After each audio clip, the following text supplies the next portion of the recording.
Nothing bigger than this, George. Get over here. It does not get any hotter than Lady Gaga. We've been counting down.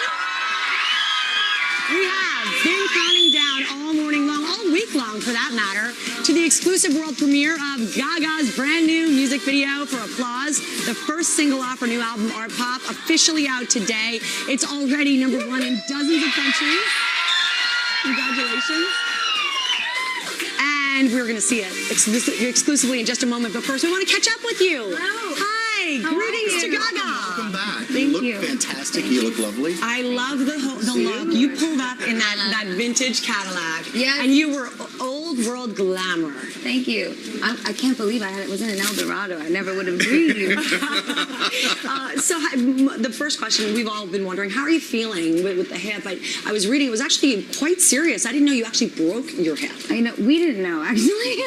I had no idea I broke my hip until I think it was the third MRI that I had, because we had to do quite a few tests to really figure out what was wrong. But I'm okay now, and I really worked on my rehab very diligently, and I thought nothing but my fans every minute since that tour ended. Tell us about that, working on the rehab, because that must have been very arduous. It was intense, and especially because I'm such an active person and I love performing so much. It was challenging to stop performing. That was the hardest part, not seeing the fans, not performing, not playing music. But you'll actually see it in one of the scenes in the video. I actually rehearsed lying down a lot.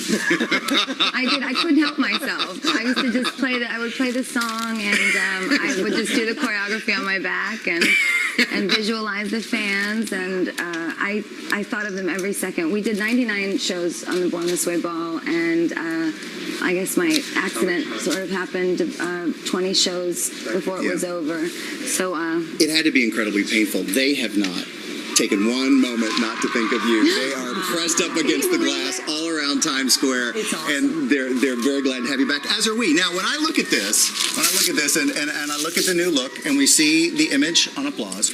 So tell me what's behind the whole creation of the look here. Well, when we were on set, we did a lot of different looks in this video, so you're going to see that soon. But they're each very representative of different parts of me, as well as my obsession with transforming, and transforming as magic. So this particular image, we put this sort of clown makeup on my face as an ode to the jester who lives for your applause.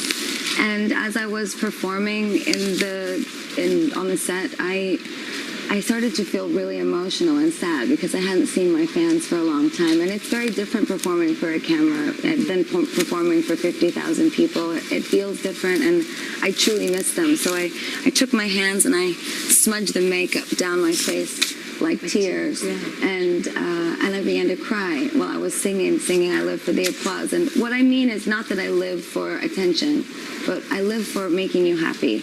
And that's when the applause happens, when the audience loves it. And we even talked a little bit about the chair and the audience, because for you, this chair represents communicating to your fans in the way that you have. Yes, it absolutely does. And with Art Pop, I really wanted to create a musical and visual language that shows that my fans and we talk in images all the time on the internet, not just to one another, but through pictures and through videos and through art.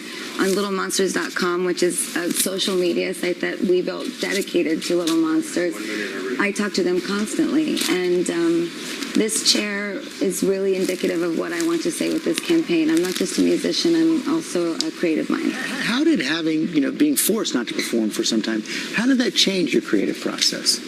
It made it much more intense and amazing, because I couldn't do anything else but create. I couldn't dance, I couldn't walk, I couldn't anything. So I sat on the couch and I worked every day, and I wrote all my ideas down, and I obsessed about the music. I read someplace you called it your gazing period. Yeah. That it really... I'm working with Jeff Koons as well on some new art projects, and with Marina Abramovich and Robert Wilson, and Evan Vanu did the video.